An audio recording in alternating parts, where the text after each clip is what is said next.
Cuma kita nak satu pendekatan yang lain kerana pendekatan yang sedia ada ini tidak berkesan. Itu sahaja. So I don't think you're a liberal for proposing this sebab memang ada penyokong di luar sana juga. So KKM is ready. Waktu saya di KKM tak sempat nak bawa pindaan undang-undang ni. KKM waktu saya dekat sana dia memang dah setuju bahawa ini adalah salah satu komponen besar adalah isu kesihatan. Sebab itu hukuman mesti dipindah ataupun undang-undang mesti dipindah. So KKM is ready. I've done my job sebagai mantan menteri. Nak tanya Khairil dua perkara. Satu adalah negara lain, pengalaman mereka dulu. Lepas tu kita nak kembali kepada stigma dan persepsi bekas penagih. Contoh yang terbaik lah bagi saya, it's a country that KJ visited juga semasa Menteri KKM tahun lepas. Tak tahu mungkin that was your last trip ke ataupun one off lah before I got fired. As the Minister of Health ialah Thailand. Yang dia pegang pokok ganja tu kan? Okay. Saya dapat banyak gambar WhatsApp. Time tu dia tak ajak aku. Okay. Memang bila kita sebut Thailand dan dadah, kebelakangan ini orang akan, I'm sure perkara pertama yang akan muncul dalam minda mereka ialah ganja. Betul, Thailand memang telah legalisekan cannabis, tapi that is only one aspect of a comprehensive reform yang Thailand buat sejak tahun 2021 untuk cuba menangani banyak isu yang kita bincangkan sekarang ini di Malaysia. Isu pertama ialah kesesakan penjara. Kalau di sini kita mungkin percentage kita tidaklah memang alarming, memang critical, tapi di Thailand itu ada data menunjukkan bahawa dia punya overcrowding itu dah sampai ke 80%. Jadi legalization of cannabis ini sebenarnya telah membantu Thailand untuk mengurangkan kesesakan dalam penjara ini. Tapi bukanlah dia orang lepas macam tu sahaja. Ada reformasi ataupun perubahan yang lain yang Thailand buat untuk cuba menangani isu dadah. Macam kita juga, Thailand tidaklah menganggap dadah itu dah okey sekarang ini. Ia masih satu benda yang perlu ditangani lah. Cuma approach sudah lain. Okey, selain daripada cannabis ini, apa lagi yang dibuat di Thailand? Salah satu benda yang dibuat ialah untuk menubuhkan sebuah narcotics code narkotik yang digunakan untuk mentakrifkan semula beberapa jenis dadah, dan as a result of that hukuman pun berbeza mengikut classification. Mengikut classification. Tadi kita ada sebut tentang reserving the heaviest punishment untuk pushers kan, untuk orang yang traffic, ketua-ketua, the kingpins lah.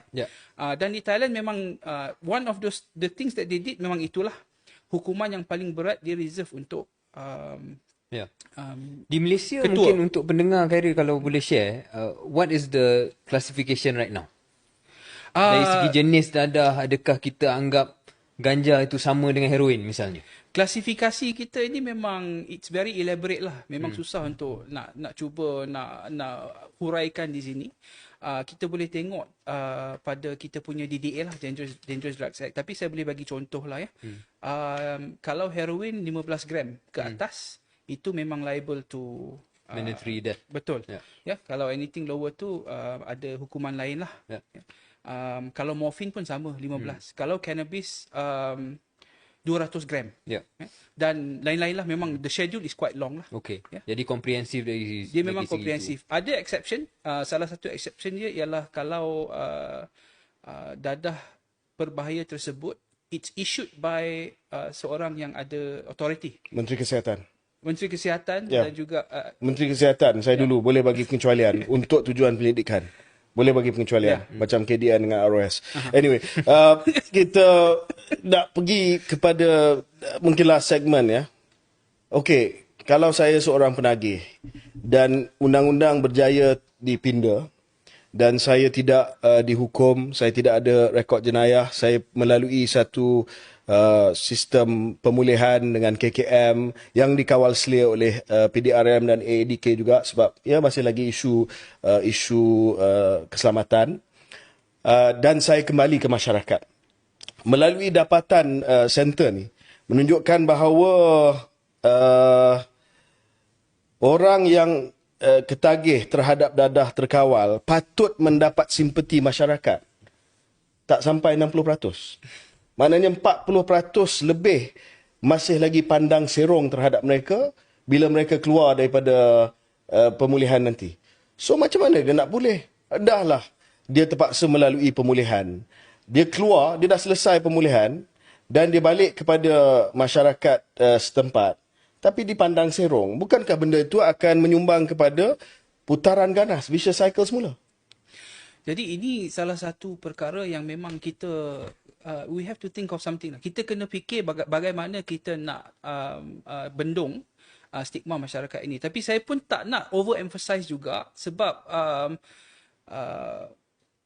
kalau dibandingkan dengan dulu memang penerimaan itu dah makin okey lah. Makin baik lah. Makin baik.